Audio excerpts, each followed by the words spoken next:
Life has a strange way of unfolding. When I married David 2 years ago, I didn't just marry a man. I married into a family, one that included his 19-year-old son, Ethan. At the time, I didn't realize how complex and challenging those relationships could be. I thought I could bring warmth and care into their lives, especially Ethan's, since he had lost his mother when he was only 12. Make sure to subscribe to my channel so I can continue bringing you more fascinating true stories like this one. And don't forget to watch this video till the end because this story is going to be incredibly interesting. Let me start from the beginning. My name is Lena. I'm 36 years old, an interior designer by profession, and someone who had spent most of her adult life focused on work. Meeting David was unexpected, but wonderful. He was charming, stable, and had a way of making me feel safe. Our relationship grew quickly, and before I knew it, I was living in his beautiful home, a place full of memories from his late wife and the life they had shared.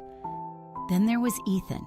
At first glance, he was just your typical teenager, quiet, reserved, and always glued to his phone or game console. But as I got to know him, I realized there was much more to him. He had a sharp wit, a disarming smile, and a depth of emotion that he rarely showed. Our relationship started off awkwardly, as most step-parent-stepchild relationships do. He kept his distance, and I respected that. Slowly, through shared meals and casual conversations, we found common ground. Sometimes he'd join me in the kitchen while I cooked, or we'd sit in the living room together, silently watching TV, but somehow comfortable in each other's company. David, being a busy executive, was often away for work, leaving Ethan and me to share the house. At first it was strange. I worried about overstepping boundaries or trying too hard to connect, but eventually it started to feel natural. We became friends in our own quiet way. It was a lazy Saturday afternoon, and David had gone out to run errands, leaving Ethan and me alone in the house. I was about to sit down to watch a show when I noticed my bracelet had gotten caught between the cushions of the couch. Frustrated, I reached into the crack between the cushions to grab it, but as I did, I felt my hand wedged tight. "Ugh, not again," I muttered, tugging unsuccessfully. The more I tried to pull my hand free, the more stuck it became. "I need help," I called out, a hint of embarrassment creeping into my voice. A moment later, Ethan appeared in the doorway, looking slightly confused. "What's wrong?" he asked. "My hand is stuck in the couch," I said with a sigh, laughing at my own misfortune. His face softened into a smile as he stepped forward, kneeling down beside me. "Let me help," he said. His hand brushed against mine as he reached for my wrist, and I felt a strange flutter in my chest. There was something about the way he touched me, so careful, so considerate, that made my breath catch in my throat. Ethan's fingers gently worked to release my hand, but the way his touch lingered against my skin made it hard for me to focus on anything else. My pulse quickened, and I felt a warmth spread through me, almost as if his touch was sending currents of electricity through my body. Once my hand was free, Ethan didn't immediately pull away. His eyes locked with mine, and I saw something in them I hadn't noticed before, something deeper, more intense. For a moment, time seemed to stop. I should probably get back to my room," Ethan said, his voice strained. He stood up quickly, taking a step back, but I wasn't ready for the moment to end. "Wait," I said, my voice barely above a whisper. He paused, turning to face me. His eyes were still filled with that unspoken emotion, and I felt my heart race. "What is it?" Ethan asked softly. I couldn't stop myself. Slowly, I reached out and touched his arm, a gentle, hesitant gesture that seemed to speak volumes. He looked down at my hand, then back into my eyes. Neither of us moved, but the space between us felt charged with something more than just friendship. "I've been feeling something, Ethan," I confessed, my voice trembling slightly. "I don't know what it is, but it's there between us." He didn't say anything at first, but his gaze softened. He stepped closer, his presence overwhelming and comforting all at once. "I feel it too," he whispered, and before I could respond, his lips were on mine. The kiss was soft at first, tentative, as if we were both unsure of what it meant, but as his lips moved against mine, my hesitation melted away, replaced by an urgent desire I could no longer deny. Ethan's hands slid to my back, pulling me closer, and I could feel the heat of his body against mine. The kiss deepened, becoming more passionate, his lips parting mine as our tongues met in a slow, teasing dance. Every part of me was alive in that moment. My body responded to him in ways I couldn't explain. My hands slid up to his chest, feeling the strength of his muscles beneath the soft fabric of his shirt. I wanted more, wanted to feel every inch of him, but I pulled back, breathless, my heart pounding in my chest. "We can't do this," I murmured, my forehead resting against his. It's wrong." But Ethan's hands were on my waist, his grip firm yet gentle. "I don't care," he said, his voice low and filled with desire. "I need this. I need you." The next few days were a blur of stolen glances, lingering touches, and unspoken words. We couldn't keep our distance from each other. Every time I saw Ethan, my heart raced. Every touch sent shivers through me. He would help me in the kitchen, brushing past me, his hand lightly grazing mine, and I would feel the heat build inside me, a fire I didn't know how to extinguish. One afternoon, Ethan sat down beside me on the couch, closer than usual. He didn't say anything at first, just sat there, his eyes focused on the TV, but I could feel the tension in the air, the electricity that crackled between us. Without thinking, I turned to him. "Ethan," I whispered, my breath catching in my throat. "What are we doing?" "I don't know," he said, his voice barely a whisper, "but I can't stop thinking about you." Before I could respond, his hand slid to my thigh, his touch sending a jolt of heat through me. He leaned in, and this time, I didn't pull away. I welcomed his kiss. This time, more desperate, more urgent than before. His lips were on mine again, harder, demanding, and I met him with the same intensity. His hand slid up to cup my cheek, his thumb gently brushing my skin as he deepened the kiss.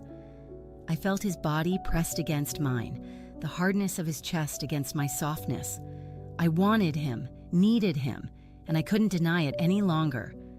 We found ourselves in my bedroom, our bodies pressed together in a frenzy of passion. Ethan's hands were everywhere, touching, exploring, igniting every part of me. He kissed me deeply, his lips trailing down my neck as I gasped for breath. Every touch made me shiver, and every kiss sent waves of pleasure through me. "I want you, Lena," he whispered, his voice husky with need. "I can't stop." I was beyond caring about what was right or wrong. I needed him just as much.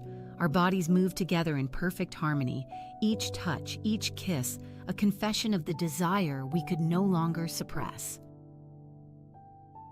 After that night, things became complicated. Ethan and I had shared something intimate, but we both knew it couldn't be easy. The guilt was overwhelming, and neither of us knew how to process what had happened. I tried to distance myself from him, avoiding his gaze, keeping conversations short and surface level. But every time I saw him, my heart would race, and the tension would return. I could tell he was struggling too, but we both knew we couldn't go back to how things were before. I began to question my decisions, my feelings, and what this meant for our future. Could we truly be together? Was it wrong? The last thing I wanted was to hurt David, but the pull I felt toward Ethan was undeniable. One night, as we were sitting together in the living room, Ethan spoke up. "Lena, I need to talk to you."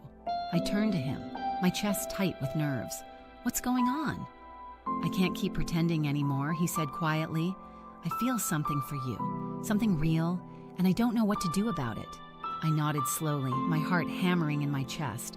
"I feel the same way, Ethan, but we can't just ignore this situation. What about David? What about everything we've built?" Ethan stood up and walked over to the window, his back to me. "I know. I've thought about all of that, but every time I see you, I can't pretend it's not there. It's like I'm living in two worlds and I can't reconcile them." I got up and moved to stand behind him, my hand resting lightly on his shoulder. "I don't know what to do either, Ethan, but I do know that whatever this is between us, we have to figure it out together." The days that followed were filled with more discussions, doubts, and realizations. Ethan and I spent time together trying to come to terms with the depth of our feelings and weighing the consequences of everything we had shared. We knew we couldn't continue like this without making a major decision. One evening, as the sun began to set, Ethan and I sat down together in the kitchen. "We can't keep living like this," he said, his voice steady but filled with emotion. "I want you, Lena, but I want us to be able to move forward without guilt, without fear." I took a deep breath, trying to gather my thoughts. "We have to be honest with David. It's the only way we can move forward." Ethan nodded, his expression serious. "I'll talk to him, but I need to know you'll be there, no matter what happens." And so, after much deliberation and emotional strain, Ethan and I made the decision to tell David the truth. One evening, we sat him down and confessed everything: the attraction, the confusion, the relationship we had tried to deny. It was one of the hardest moments of my life, but David's response was nothing like I had feared. He didn't lash out. He didn't accuse. Instead, he looked at us both with understanding, though a touch of sadness in his eyes. "I don't understand it," David said quietly, "but I can see how much you care for each other. I just want you to be happy." That was the turning point. We had faced the truth, and somehow, we had emerged stronger. Months passed, and although it wasn't always easy, Ethan and I built a life together. We decided to take things one day at a time, focusing on the bond we shared and the love that had grown between us. David remained a part of our lives, though things between us were different. He was still a friend, still a part of our family, but Ethan and I had found a way to navigate this complicated path. In the end, our love was something that had to be fought for, something that had to be carefully nurtured, but we knew it was worth it. Ethan and I had found something real, and we weren't going to let go of it. As I sit here reflecting on everything that has happened, I realize that love is never simple. It's messy, complicated, and sometimes painful.